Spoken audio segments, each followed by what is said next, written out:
More than just a leisure activity, sport is a universally dynamic physical, psychological, sociological, moral, and ethical construct that has a profound place in what it means to even be human.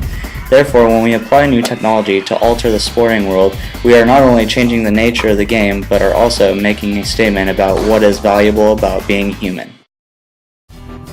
In the past decade, the widespread publicity of performance-enhancing drugs and the use of questionable doping techniques such as blood doping, steroids, and human growth hormone have led to the establishment of anti-doping regulations aimed at protecting athletes and preserving the spirit of fair play. While the issue of performance-enhancing drugs is both relevant and important, it is also necessary to address the less publicized but equally important issue of technology doping.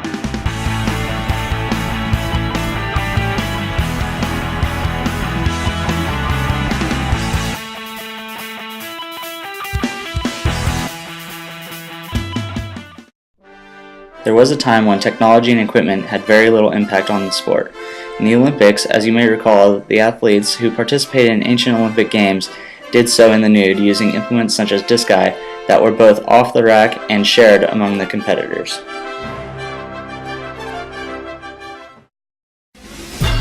Gradual changes have occurred in the development of sport technologies over the time.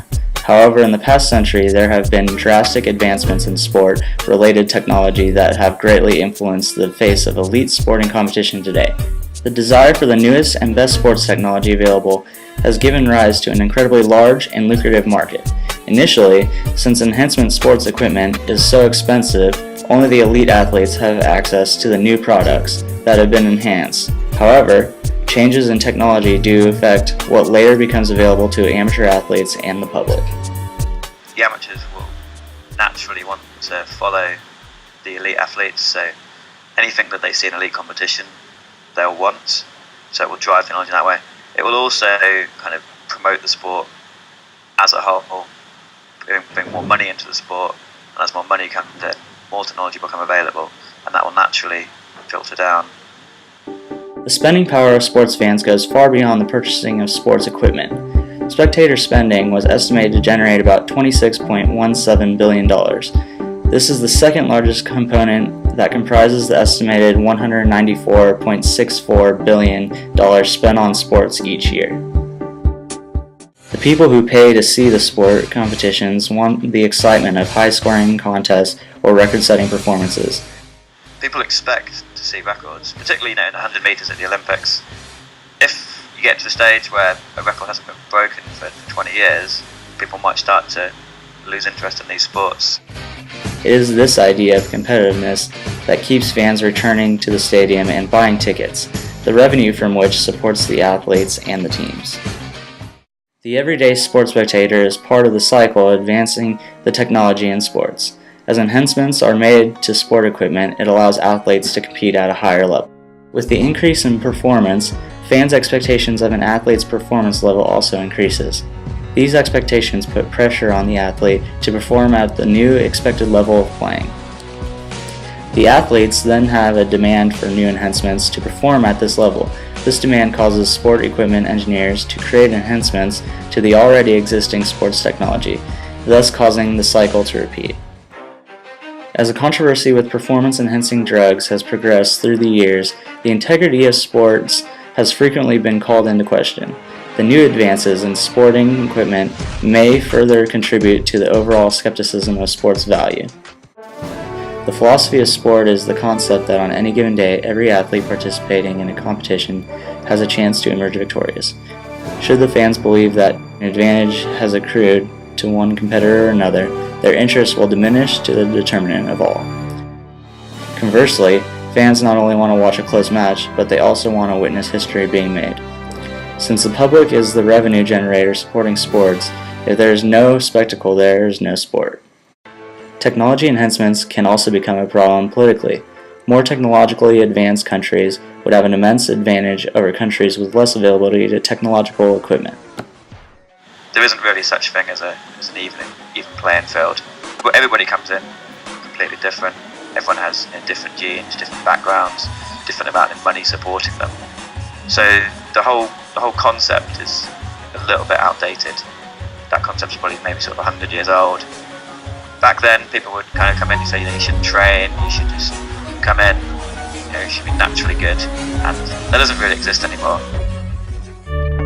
With such a clear advantage given to the first world countries, this could create tension between the different countries, causing the exact problem the Olympics was meant to avoid.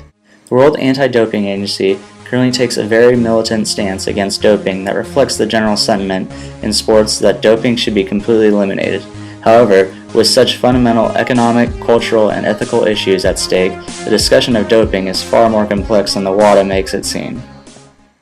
Technology has fundamentally altered the way we understand, perceive, and participate in sport.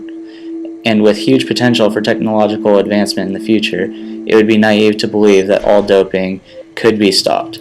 Further, it would be naive to think that it is possible to come up with a single definition of doping in sport. With technology constantly advancing, where can we draw the line between what differentiates fair play from unfair advantages, or between a natural advantage and an artificial one? Fortunately, we as a global sporting community have the opportunity to be proactive in determining how to regulate the use of new technology in sport as to benefit it instead of compromising it.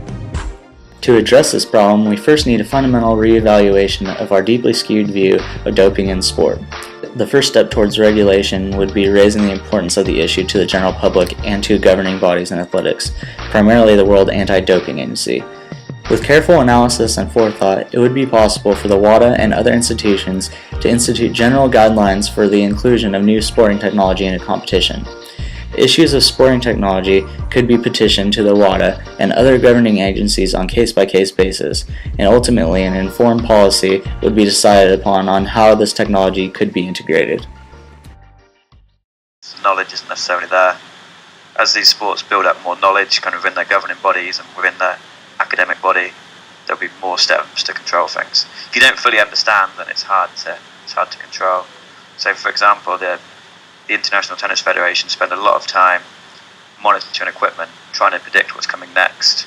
So there's one step ahead of the manufacturers, but that's obviously very difficult.